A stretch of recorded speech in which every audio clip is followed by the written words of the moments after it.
up substitute teaching jobs for extra income. She had 3 children and 11 grandchildren, and especially loved spending time with her family. She was a member of the First Baptist Church in Webster, Texas. I could not have asked for a better woman. She was always there. Through everything. I mean, we've been through a lot. 64-year-old Ann Perkins was born on November 11, 1953. Born in Galveston, Texas, Ann was a permanent substitute at the school, filling in for different teachers throughout. She loved spending time with the children. She also loved to travel and enjoyed a sip of champagne every now and then. Ann was a member of the all-female Mardi Gras crew called Tutu Live Crew. In addition to traveling, Ann loved to paint, go shopping, sailing, and spent time at the beach. Santa Fe High School had around 1,400 students enrolled, and their school colors are green and gold. The high school is a part of the Santa Fe Independent School District and is located in Galveston County. In addition to the art complex, the school also has a science wing and an auditorium that seats 900 people. The city Santa Fe was named after the Santa Fe Railroad. In 2018, the population was around 13,000 people. The total area is around 17.3 miles and is located nearby, 35 miles south of downtown Houston. On January 21, 1978, Santa Fe was officially incorporated. The biggest employer in Santa Fe is the school district. The town has a food truck park and is home to Runge Park, which is 20 acres complete with baseball fields, a playground, and picnic area. Each year, Santa Fe holds a Heritage Festival, which is held at Runge Park. The festival includes a BBQ cook-off, games, rides, arts and crafts, and several car shows. Leon's story isn't much different than many of the other cases we have covered. He was born on August 4, 2001, making him 17 when he committed the shooting. His parents were married in 2000, and his father was 15 years older than his mother. When he was born, his mom was 30 years old, and his father was 45. His father was an immigrant from Greece, and it is believed that his mother was from America. She worked as administrative associate in pediatric endocrinology, which is a department of the University of Texas Medical Branch in Galveston. She was hired in 2013. His father owned a marine company called North American Marine Incorporated. The company specializes in 24-hour service, diesel engine spare parts and service, turbine and diesel repair, general ship repair, field machining, and marine and industrial clearing. His father followed various NRA, or National Rifle Association, pages on Facebook. He mostly posted photos of his family, boats, and of his Greek culture. The family was involved in the Greek Orthodox Church, and Leon participated in Greek dancing through the church. His father said that Leon was a good boy and was mistreated at school. He played football and was in the defensive tackle position on the team. It was alleged that the football coaches bullied him. Other teammates stated that he was a hard worker and showed up for all the summer workouts. It seemed that his family had had trouble affording the expensive football equipment, but they always managed to make things work.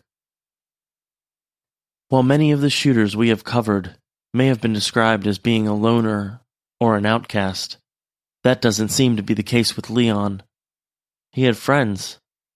In fact, he was at a water park with friends on the day before the shooting. His classmates said that he was acting completely normal and was even joking around with them and laughing. One teacher said that he was quiet, but not in a bad or creepy way. He would sometimes talk to his classmates about guns, but never about violence or killing people. He talked more about what guns he liked or wanted to buy someday. He sometimes acted like he was down, sad, or even sluggish, but not to the point where anyone thought he would open fire on his classmates. During practice, we would run sometimes together. We would run some drills, and he just never really talked to nobody. He had absolutely no criminal history. nor did he have any contact with law enforcement in the past. Leon told others that he was hoping to enlist in the Marines, but according to a Marine spokesperson, he never actually applied. In addition, he wore a black trench coat and black combat boots to class. While this may have seemed odd, his classmates were used to it and didn't think so. This is just what he would wear to class. Leon enjoyed playing video games that simulated war, and he played avidly. On April 30th, 2018, just before the shooting, Leon posted a photo on Facebook of a t-shirt that read, "Born to Kill" on the front. He had t-shirts on his website, Facebook page, Born to Kill. It had a uniform with certain markers that could be viewed as potentially threatening. While his Facebook friends thought the post was odd, it was never reported. Investigators later learned that Leon kept a journal where he described his plan for the attack. In the journal, he said that his plans were to commit suicide after the shooting. Even though his friends and classmates thought Leon was a little different, and sometimes quiet, they were absolutely shocked that he was the Santa Fe High School shooter. I can't even believe that one of my teammates, one of my brothers would even go out and do something like this, and none of us would know how he was feeling and how he felt inside. Wish he would have just came and talked to us. When Leon was in interrogation with the police, he stated that he spared the lives of some of the students so they would live to tell his story. When police asked him why he didn't commit suicide like he had originally planned, Leon stated that he simply didn't dare to shoot himself. I'm sure there were a ton of warning signs that were missed. Kids this age, they talk online, they talk to other schoolmates. My guess is that information that he was going to commit an act like this is out there. He's going to talk about doing this, and he's going to talk about planning it, and he's probably also going to talk why he's so mad and why he feels justified in his own mind. In the state of Texas, grand juries have just 90 days from the date of the suspect's arrest to decide whether to indict the defendant or not. Leon was indicted on 10 counts of capital murder and 13 counts of attempted capital murder. He also was indicted on 1 count of aggravated assault of a public servant for shooting at the school resource officer, Officer Barnes. After he was apprehended, Leon was lodged at the Galveston County Jail, where his bond was denied, and he requested a court-appointed attorney. The president ordered that flags be lowered to half-staff to honor the victims and their families. The state of Texas treats 17-year-olds as adults in all aspects of the law, except for the fact that they are not eligible for the death penalty. While technically Leon could be eligible for parole in 40 years, it would be an uphill battle for his attorneys to get such a sentence. Experts from the hospital submitted a report to the court stating that Leon was not competent to stand trial and was unlikely to become competent within 90 days. Sometimes in a mental health case, a doctor can tell the court that with the use of medication and therapy, the defendant can be brought to competency and be able to aid in their own defense enough to stand trial. However, this must be done within 90 days. In Leon's case, the doctors relayed that they didn't believe they could bring Leon to competency within the required time frame, so it was recommended that he be hospitalized for at least 12 months. Leon was committed to the North Texas State Hospital on orders from the State District Court in Galveston. He was to be hospitalized for at least 12 months. What is not known is the reason that Leon was deemed incompetent to stand trial. There appear to be no prior mental health incidents to look back on.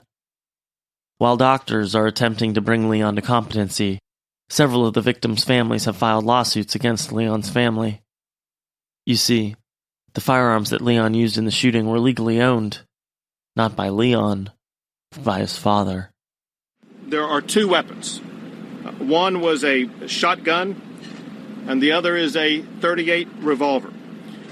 Neither of these weapons were owned or legally possessed by the shooter. It's my information that both of these weapons were obtained by the shooter from his father. In Texas, the law states that firearms cannot be accessible to children under 17, except when hunting or when under adult supervision. Failure to do so can result in a misdemeanor charge punishable up to 1 year in jail and $4,000 in fines if the child fires the weapon, which in turn causes injury or death. While the lawsuits say that the firearms were obviously accessible to Leon, and that his parents should be held responsible for not making sure that the guns were locked in a safe, where the child, Leon, would have a way to get an access code or key to the safe. The lawsuits also state that Leon's parents failed to teach him any, quote, respect for life when he took the lives of 10 innocent people. Leon's parents' civil attorney argues that the family followed the law, saying that the guns were locked in a gun safe. Several of the family members are suing Leon's parents for over $1 million. On the day after the shooting, Saturday, May 19th, 2018, students were allowed back into the school to retrieve their personal belongings. Most of the students left their things exactly where they were when they fled the school on that traumatic day. Some even ran out of their shoes in an attempt to escape. Groups of no more than 10 at a time were allowed in the school, while janitors and other school staff had tried their best to clean up the bloodshed of the day prior. There was still evidence surrounding them that made it difficult to enter the school. No amount of soap and water, fresh paint, or new desks and chairs will be able to erase the images of the horror that unfolded that day from the students' minds. The shooting that took place at Santa Fe High School on May 18th, 2018, will remain forever engraved in their minds.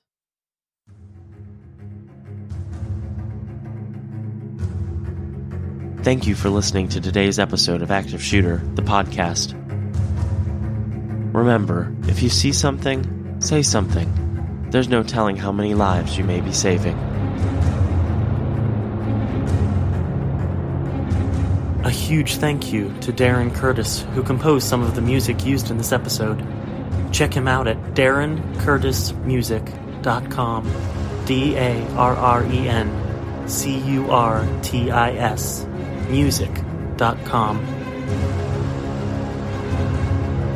Active shooter, reports of an active shooter, active shooter mass casualty incidents.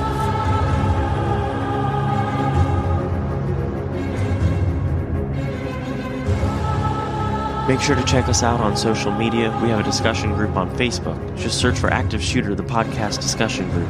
You can also find us on Instagram at Active the Podcast and Twitter at Podcast Active. For just $1 a month, you can get access to ad-free episodes, early release episodes when available, and a shout-out on the show. Just go to patreon.com/Active the Podcast. Thank you, and be safe.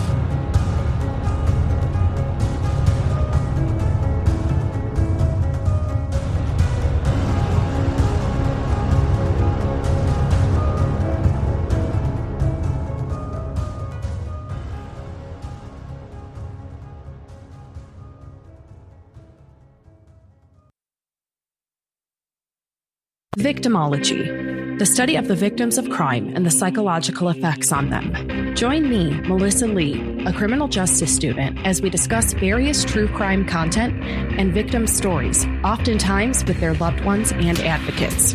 My cousin, Christina Nelson, was a victim of the Lewis Park Valley serial killer. In my opinion, and this is my opinion, this is probably his first victim. So we're looking at 54 years of him being active. I can almost 100% assure you that law enforcement would have put it out there already. If they knew who it was and they were able to share it with public, they would tell us. There was a story on the news about a woman, they had found her body and it fit her description. That doesn't ring true to me, but what I do think here in this specific case, again, it goes back to the conversation you and I had earlier. It's the minute I walk outside of the prison doors where it kind of all hits me. It really just, what the hell did I just hear? Right. Happened? Right. It kind of all, sinks in finally. Victimology is available on all podcast platforms.